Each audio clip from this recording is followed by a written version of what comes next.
After a long wait, it's finally here, the second game in the Street Fighter franchise.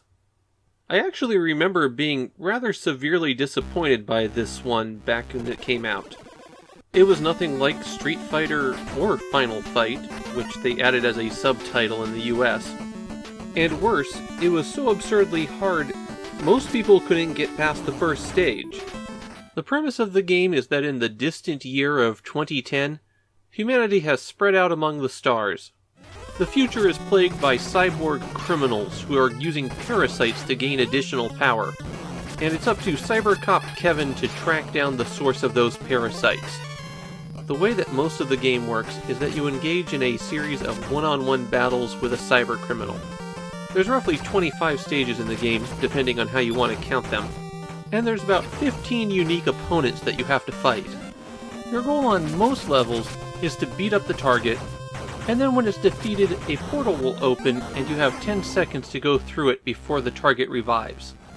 The A button jumps and the B button attacks, and your punches and kicks extend with a short-range burst. You can attack above you by hitting up, but you can't crouch, which makes hitting things below you a bit difficult. There's also some extremely rare power-ups that can give you an additional attack. This one lets you do a special kick in the air. You can find power-ups by punching out bricks, and these are the most common ones that you'll find. Collecting 2 of them will power you up 1 level, and that extends the distance that your blast goes. You lose all of your power-ups when you die, and most stages don't have very many of them.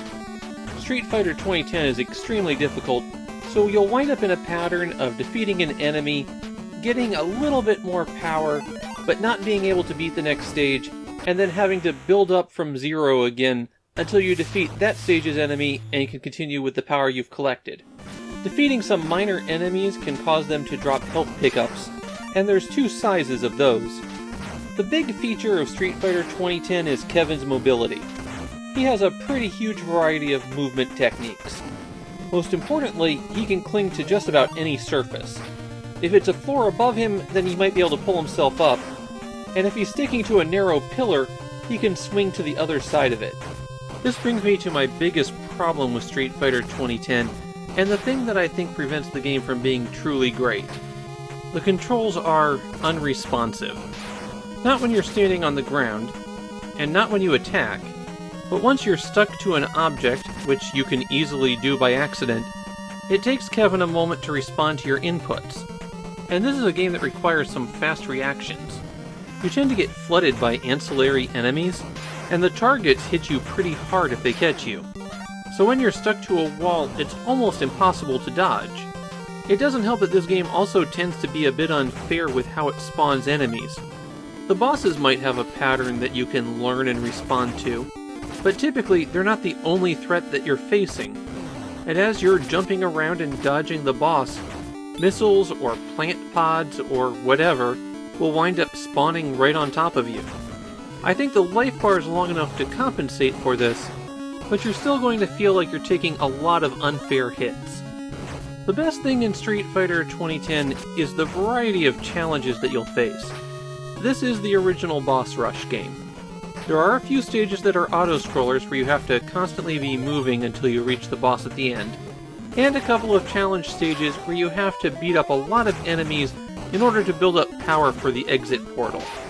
On the very first stage, you face a flying insect that becomes invincible after you hit it, and performs swooping charging attacks at you. Then you face this ape-like enemy who can grapple the ceiling and swing.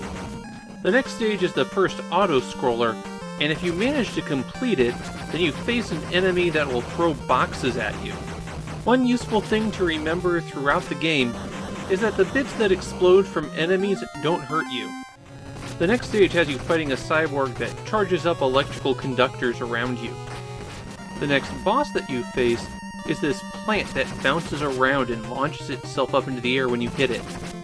Then you have to face this eyeball monster that slowly builds up pillars that you can use to reach it. After that, you have to fight a few of the insects from the first stage at the same time, and that's as far as I got. It's a little bit more than halfway through the game.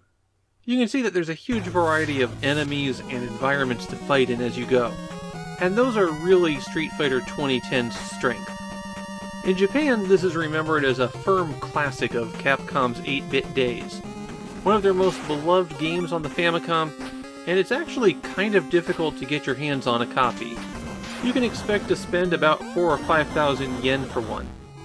As for myself, well, there's a lot to like here, but that stiff movement has always bothered me. You can see the DNA of a lot of future games in Street Fighter 2010, but I just don't have that much fun playing it.